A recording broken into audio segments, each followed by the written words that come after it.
Good morning and welcome to the USA Cares podcast. I'm your host, Matt Castor. I am joined this morning by my good friend, Stephanie Jones. Good morning, Stephanie. Good morning, good friend Matt Castor. Well, thanks for being here with me. Of course, I'd love to do it. Yeah, I'm trying to start off on a good note. We're doing my it. My good friend. You Look know, at that's this. twice now I've said that. I know, on microphone, so it is on now. recording. Yeah, there's no going back. Exactly. So our good friend Alexis is serving her civic duty this morning on jury duty. So we wish her the best.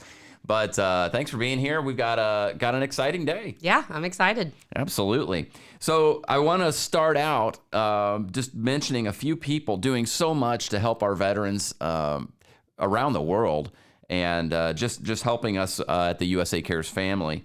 A couple, Renewal by Anderson is one that's constantly reaching out, trying to help. Hardee's and Carl's Jr. What can I say about Hardee's and Carl's Jr.?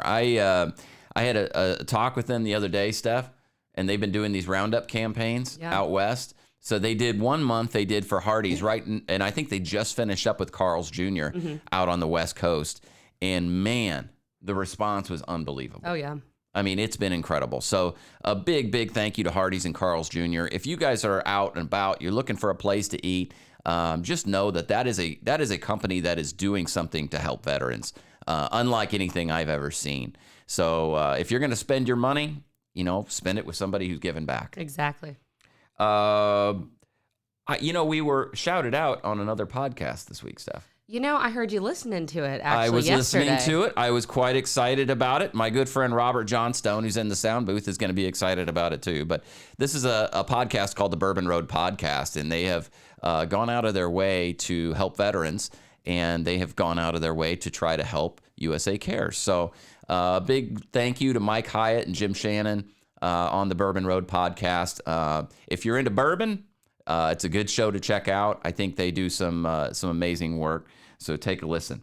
The last one I'm going to mention is Thrivent Financial. Thrivent, a really unique approach to financial services, and a way that a lot of their clients kind of give back to their communities is by giving a certain percentage of their income back to nonprofits and back to their churches. So a big thank you to all of our friends over at Thrivent. Yes. So, Steph, last week was a powerful episode. It was with Rod Rodriguez. If you haven't listened to the episode yet, I would highly encourage you to listen to it. 20-plus year Army Green Beret, a sniper, just a pretty incredible person who is right now working to lead the effort on the Global War on Terrorism Memorial that they're looking to build in Washington, D.C. And this will be similar, Steph, to the Vietnam Memorial Wall. Gotcha. It's going to be huge. Big deal. Yeah, absolutely. And does he have a book? Am I correct on that? Well, he was featured in a book written by President Bush. Gotcha. So President Bush works on some art therapy. So he's big into painting. Yeah. And that was something that kind of helped him cope with everything he had gone through. And he shared that passion with Rod, and who then took up painting as well. So when George Bush created this book called Portraits of Courage, he featured his painting of Rod in that book and wrote his story out and everything. So really remarkable. I hope you'll give that episode a listen. It meant a lot to all of us, and just a really good response back on that. So, and there's a lot of other episodes as well. Of course, plenty. So go ahead and hit that subscribe button. Where can you find all those episodes, Matt? Well, you can go to Apple Podcasts. You can go to Spotify. There's a good lead in there. Yeah. But YouTube, really, we've got options. Hit that subscribe button and make this part of your weekly routine. If you are new to the USA Cares podcast, this is a podcast all about serving our veterans. We hope to give a little encouragement, a little inspiration from time to time. We try to get some guests in with some unique stories and unique perspectives. And today is no exception. Yeah. Today is another one I'm really excited about. And we may just jump right in. Yeah, let's do it. If you have ever heard the term the Washington tattoo, you'll be quite excited. If you haven't, you need to listen closely and learn a little bit more. And I'm excited to have joining us this morning live from Washington, D.C., the CEO of the Washington Tattoo, Mr. Mark Reilly. Good morning, Mark. Good morning, guys. How are you? Wonderful. Doing well. Thanks for being with us. No, absolutely. It's an honor. I am really humbled to be here today, and I look forward to a fantastic conversation. Mark, last week, as you heard me just saying, we had a great conversation about art therapy, and we had a great conversation about people finding some peace and dealing with their PTSD and their stress and their anxiety through painting. And Right. it was not planned necessarily. I wish I were smart enough to plan these things out to have you on next, but I thought, man, what a great segue to what you're doing. Right. No, So thank you. For those of you for those that are listening that have never heard of the Washington Tattoo, take a few minutes if you would and let us know what that's all about. Sure, absolutely. I mean, to put it in a nutshell, we are a veterans nonprofit weaponizing music to help veterans cope and provide enrichment. So the Washington Tattoo, a lot of folks say tattoo and they immediately think of a sleeve and ink and all getting tatted up. But actually the term tattoo is an old military call. It actually was a Dutch call called Dodun Tapto. And interestingly enough, it was the last call of the night before Reveille in the morning. And what the call was is tap toe, meaning turn off the taps, the beer and whiskey taps. So, I did not see that coming. Yeah, exactly. So the term tattoo would have been a call either by a fifer or a drummer or a bugler that would have gone through town to tell all the tavern keepers to turn off the beer and whiskey taps and send the soldiers back to camp before Reveille started the next morning. Unbelievable. I had no idea. That was actually one of my questions, is where did tattoo come from? Yeah. That's amazing. Absolutely. So interestingly enough, though, that's part of the story of the tattoo is the biggest one in the world is in Edinburgh, Scotland, in front of the castle in Edinburgh. And so the entire month of August, for 30 nights, they have roughly about 10,000 people watching this tattoo, which is a military celebration of historic heritage and culture. And it's really weaponized through the arts. And I think that's really incredible that last week's podcast and this podcast coincide so well. So this is really great.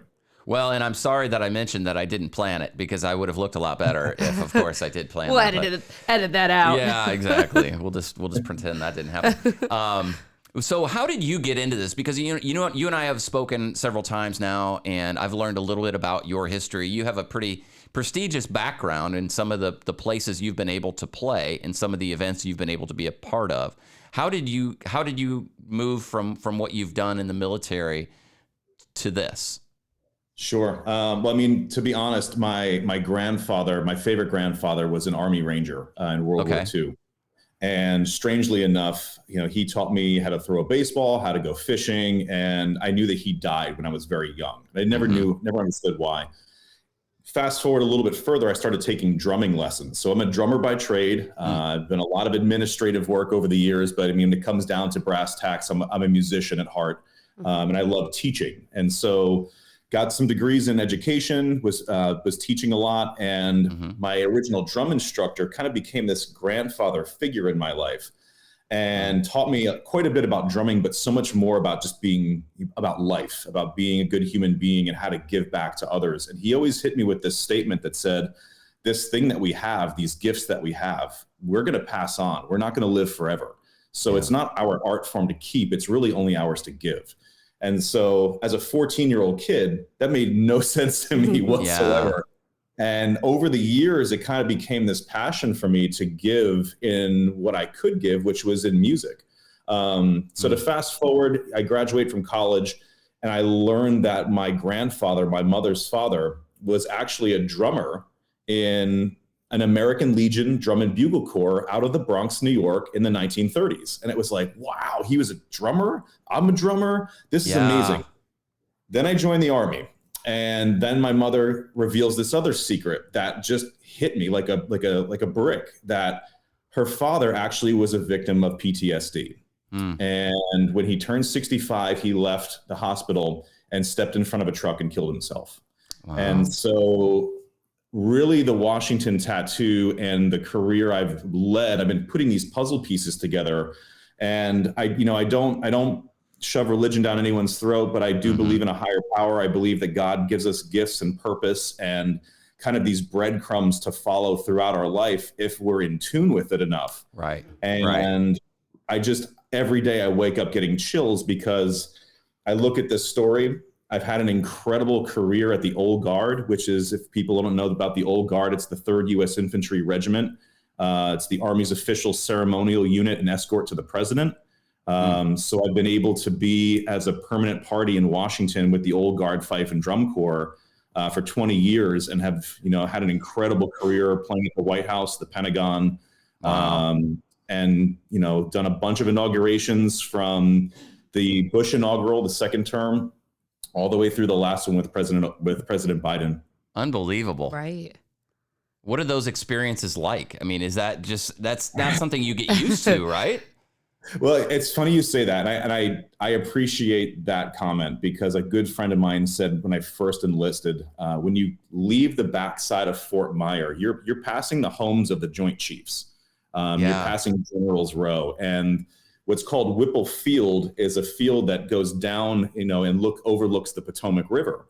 And as you're coming down the backside of the base, you're looking at this beautiful landscape of the Potomac River, the Lincoln Memorial, the Washington Monument, the National Mall, and the Capitol, all in a straight shot. And he said to me, he goes, if this ever gets old, it's time to leave. And for 20 years, you don't get used to it. You really don't. And I'm sure each one is so special and so different. Yeah. Such a different feeling. Right. Absolutely. And going from, yes, there are some non-glamorous moments, and you're waking up really, really early on some days to go through those secret sweeps and rehearsals and all of that. But when you just stay aware of the magnitude of the event that you're a part of, it's just, you're really a kid in the candy shop every time. Yeah. I bet. That's history. What was that one that stuck out to you? What was that one that really just took your breath away?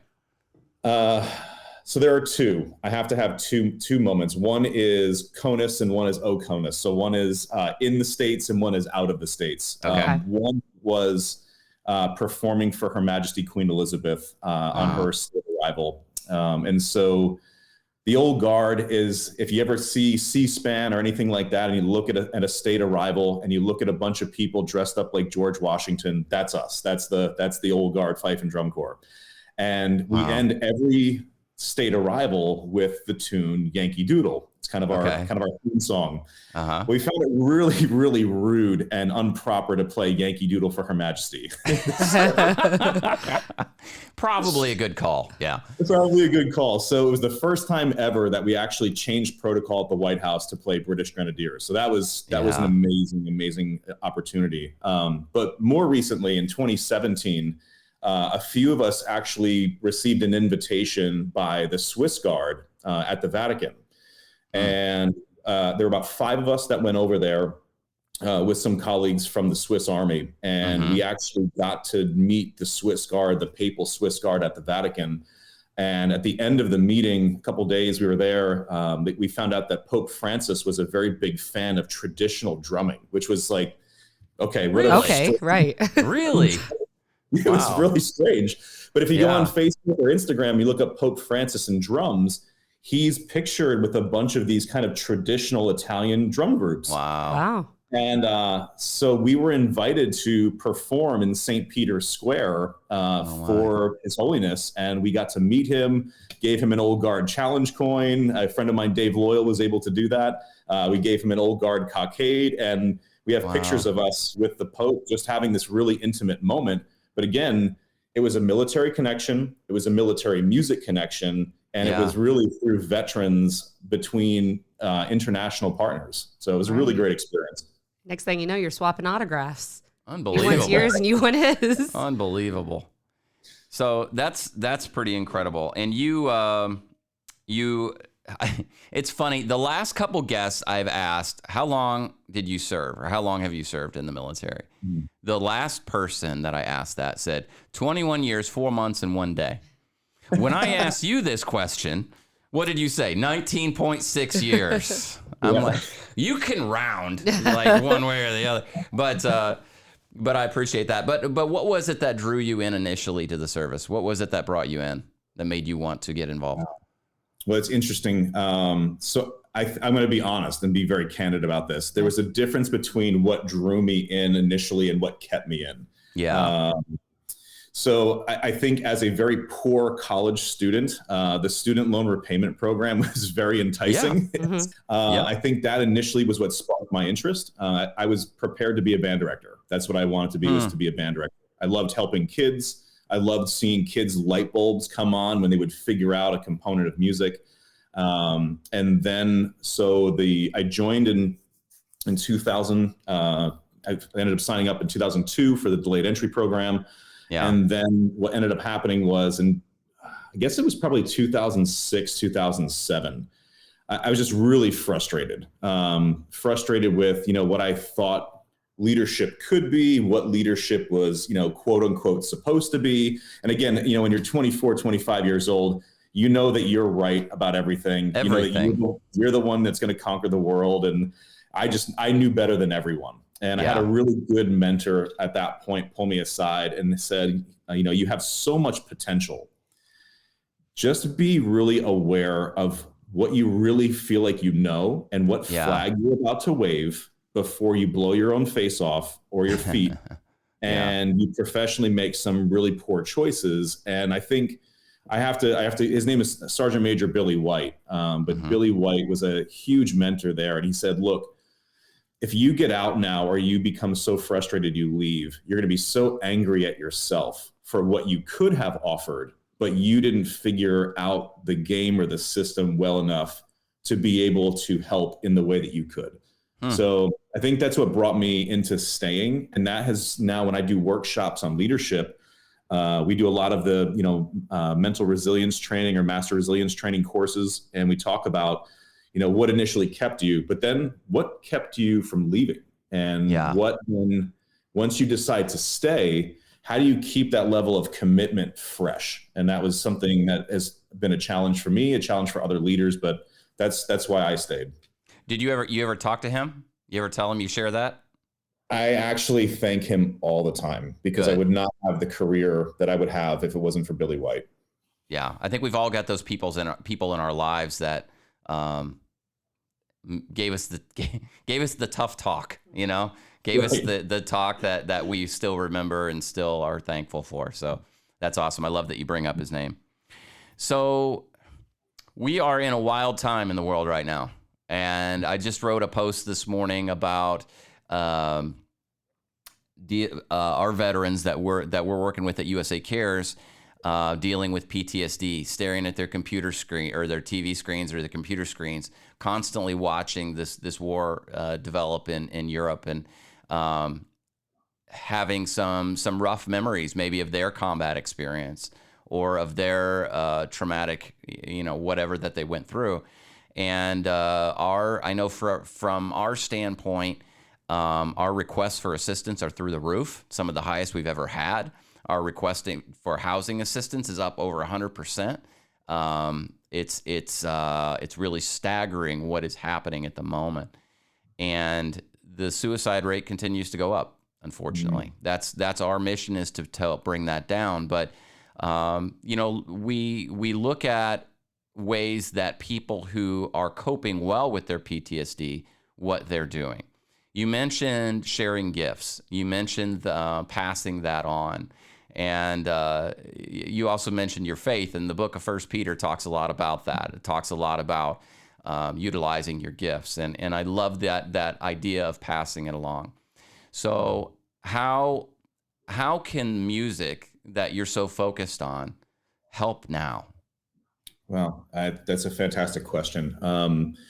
When folks go through transition, when they're leaving the military service, if recently a lot of us are going through TAP, the Transition Assistance Program, or things of that nature, and they bring up the three biggest challenges facing veterans leaving the service and going into the civilian workforce or just transitioning out. And they bring up the idea of identity and having an identity, and then an idea of belonging, and then also lastly, integration. And so philosophically, we've had to tackle this with the Washington Tattoo. And we're saying we've built an incredible team.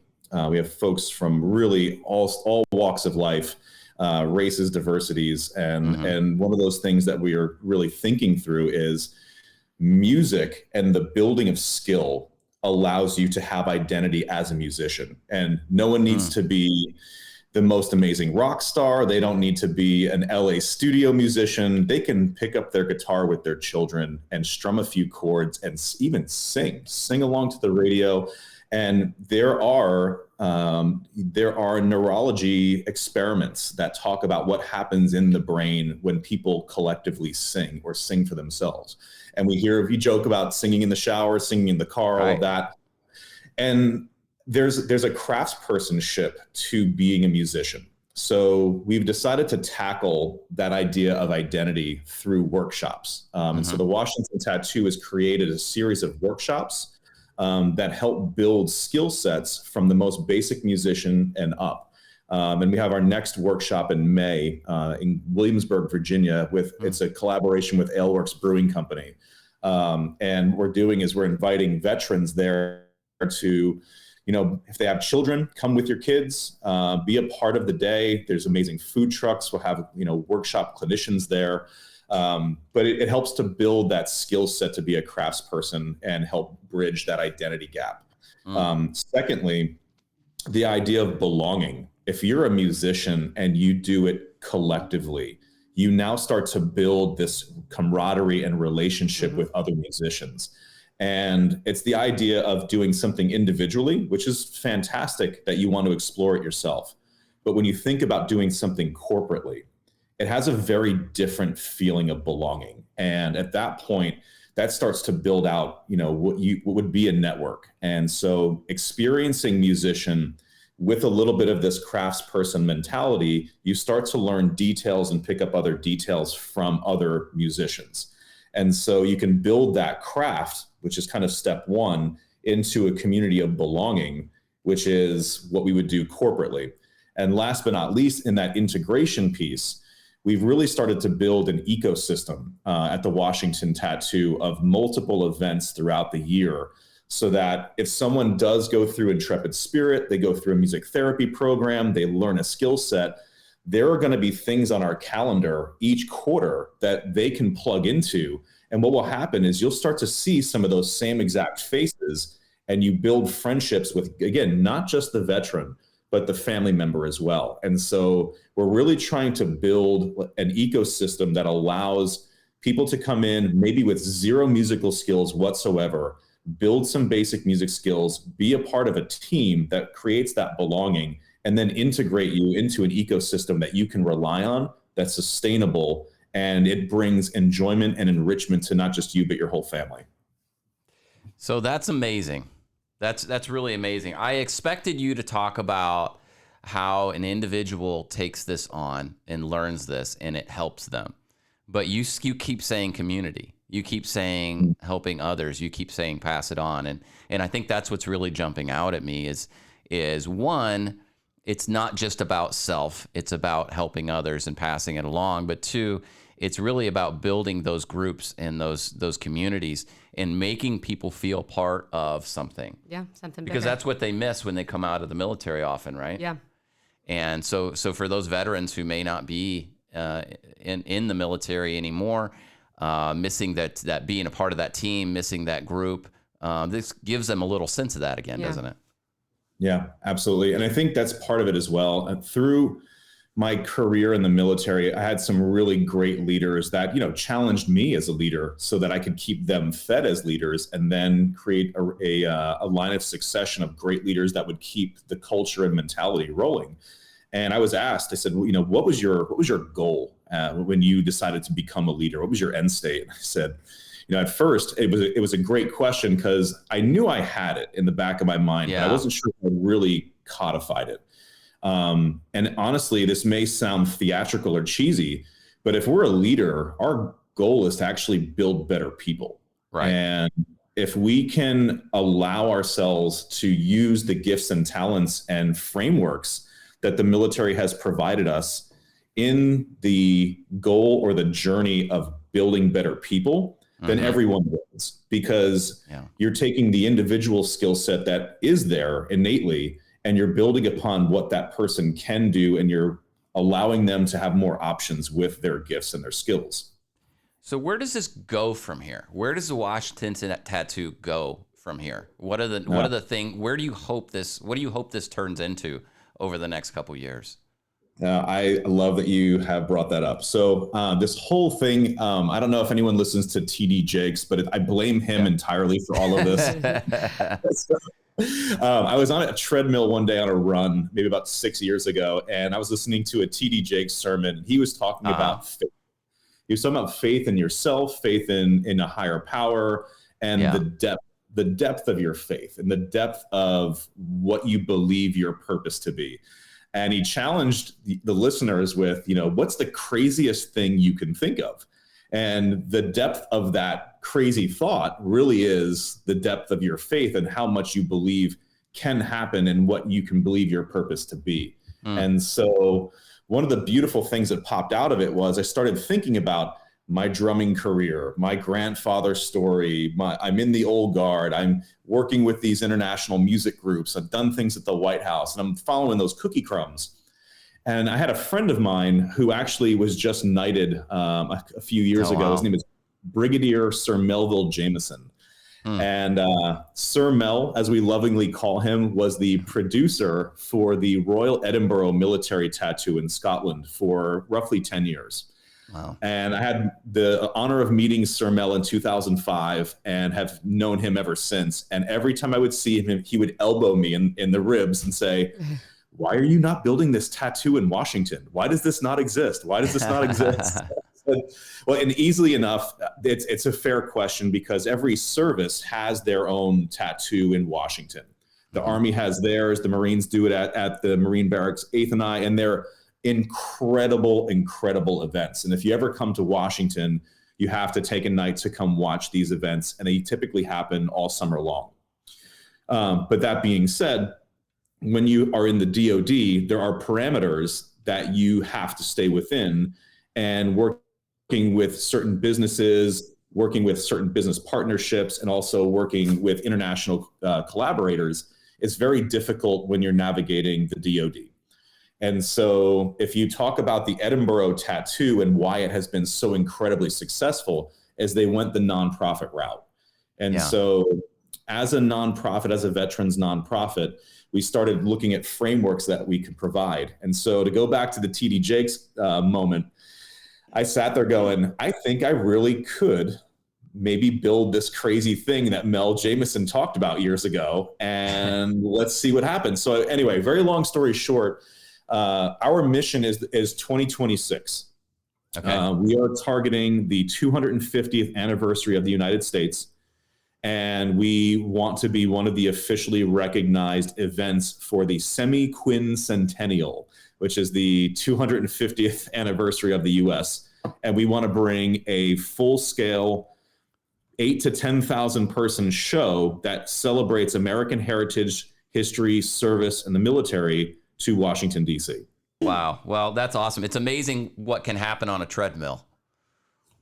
You never know. Absolutely. The treadmill's an amazing place. It can be brutal and gift-giving time. But mentally engaging. That's right. That's right. So for people who participate in the Washington Tattoo and people who are actively involved, what feedback do you get from them? It's amazing.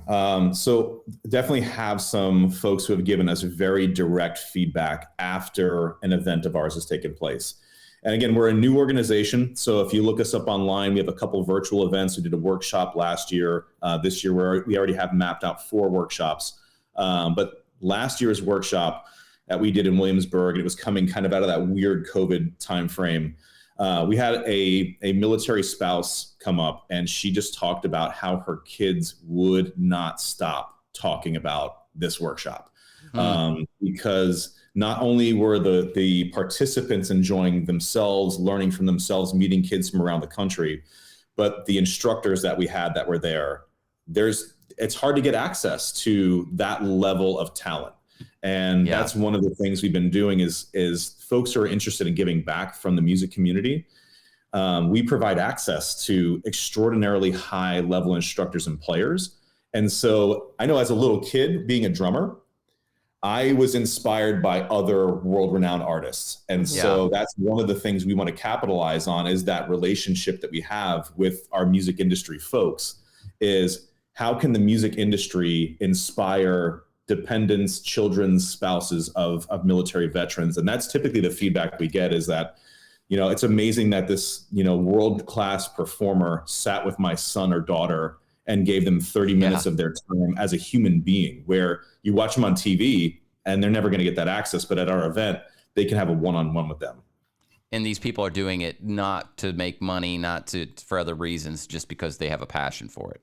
Exactly. And that's the amazing piece of this, is it's so much of it is pro bono. Like you gotta keep the lights on somehow. But we have so many folks that are just, giving their time to help veterans' families. So these workshops, a little bit more about them. Are they themed? Do you have different types of instruments? Like, how does that work for each workshop? No, that's a great question. So we've done a fife and drum one at first. That's our easiest one. So, people who are wanting to do drumming, people who wanted to do fifing. But now we've collaborated with pipe bands. So pipe band workshops with the kilts and all of that. And recently we got a phone call to do some hand drumming workshops with Afghan refugee families. Wow. And this came in through a friend of ours through the State Department, where they said, could we do a drum circle for these Afghani children that are there because they literally have nothing and they're about to get shipped off the base to go get, located somewhere, and they have nothing, any kind of hope that's right now. They're thrown out into the ocean. So we've taken those military veterans, and the workshop theme has actually become hope. And we've actually decided to, yes, we can do a technical theme, but honestly, a more holistic strategy theme is to inspire these kids with technical skills, but the concept is providing hope for them. Wow. That's awesome. That's incredible. Better answer than I thought. Yeah, that was good, Mark. That's it's encouraging. The refugees don't have anything, literally don't have anything. And so anything we can give back to help is amazing. So. Well, I think of it this way, because that whole giving back, right? Some of these kids are going to grow up and they're going to remember what that happens at a very childhood, formidable stage in their life. And if a veteran or military member was there to inspire them at that formative age, how many of those kids then are going to want to raise their right hand, potentially join the U.S. military to serve what is now their new country? And I look at it as just a consistent circle of life, giving back to other people. Well, and how many kids one day, 20 years from now, will be on a podcast mentioning your name, saying that they helped me get started. That's the exciting thing, right? Yeah, you give me chills about that. If that happens, I would be humbled. It would be incredible. And honestly, I don't think I have the words to even comment on that. I understand. Well, you're making a difference. That's awesome. You mentioned you're a nonprofit, and I want to make sure I mention this because we're a nonprofit too, and I know how hard that is. Coming up, you've got an event that I think is really important, and it's one that brings a lot of attention to your organization, but it also helps you raise funds as well. Talk about that, if you would. Sure, absolutely. So on April 4th, 2022, we are hosting a gala and mini tattoo, so mini live performance at the winery at Bull Run. So it's in Northern Virginia. It overlooks the Bull Run battlefield. And honestly, one of the really cool components of this is that during the first Battle of Bull Run, the Old Guard essentially saved the Union Army from complete disaster. So a lot of our team that is former Old Guard members, we have this really symbiotic relationship with the winery at Bull Run because of its relationship with the Battle of Bull Run.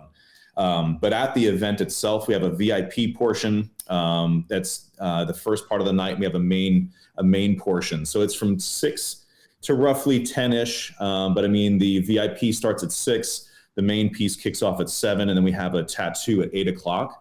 We have Highland dancers coming in from Australia. The Scott Highland dancers are coming in. The Spirit of 76 pipe band is sponsored by Motorola Solutions. So they're coming in from kind of all around the East Coast of the U.S. And this is helping kick off DC Tartan Week, or Capital Tartan Week in Washington. And so we built a really incredible relationship with the Scottish government in the United States, the UK Embassy. And so their head, Chris Thompson, is planning on being there. We've also built a great relationship with AUSA, the Association of the United States Army, and General Brown and Sergeant Major of the Army Daly is planning to be in attendance, also with Brigadier General Haley. But one of the things we're really, really excited about is that the actual leadership team from the Royal Edinburgh Military Tattoo is flying over from Scotland. Oh, wow. Oh, my goodness. Wow. So it sounds really, like an really, event that you don't want to miss, right? That's fantastic. If you like music, great wine, Aleworks is going to be there with their team pouring craft beer from Aleworks, Kilts, Tartans. We have a Cayley band that's going to be there, led by a good friend of mine, Josh Dukes, who is actually the All-Ireland guitar champion. Wow. They're going to be there. It's going to be an incredible event. So if somebody's getting excited about this, how can they get involved? How can they get tickets? What can they do? Yeah, absolutely. So there's definitely the ticket side of the house. If we look on Eventbrite, you look up the Washington Tattoo Gala, that will come up. Also look on our website, www.thewashingtontattoo.com. Under events, you'll see Gala. And then also there's definitely opportunity for sponsorship. So we have sponsorship package ranging all the way from $25,000 to $10,000 to $5,000 to $2,500. And we just opened up a Friends of the Tattoo to a $1,500 support. So it'd be great for us to partner. We've got some great sponsorships already happening now. So anyone who's interested, we'd be humbled to partner with you. So the WashingtonTattoo.com. If you to learn more about this group, this is really amazing. I've been excited. The more I talk to you about it, the more excited I get. And I'm a terrible musician, so that says something. But I think the work that you're doing is incredible. You may never know how much of an impact you're making on people, but I guarantee you are. So I appreciate all you're doing. Mark, before we wrap up, is there anything else you want to make sure you mention today? Absolutely. Please follow what we're doing on social media. That's really where we get our biggest reach with our crowd. So from LinkedIn to Instagram to Facebook, if folks can follow and like our page, we would be really grateful. Fantastic. Thank you so much for all you're doing. Thanks for being here with us today. I appreciate it. I'm honored, and I hope you all have a wonderful day. You too. We'll talk soon. Thanks. Bye. So Steph, that's what I love about this podcast. Mm-hmm. Is you learn so much about organizations, about people that we otherwise wouldn't have been able to come across. Absolutely. And this group is one of those. I had no idea. I thought it was a tattoo.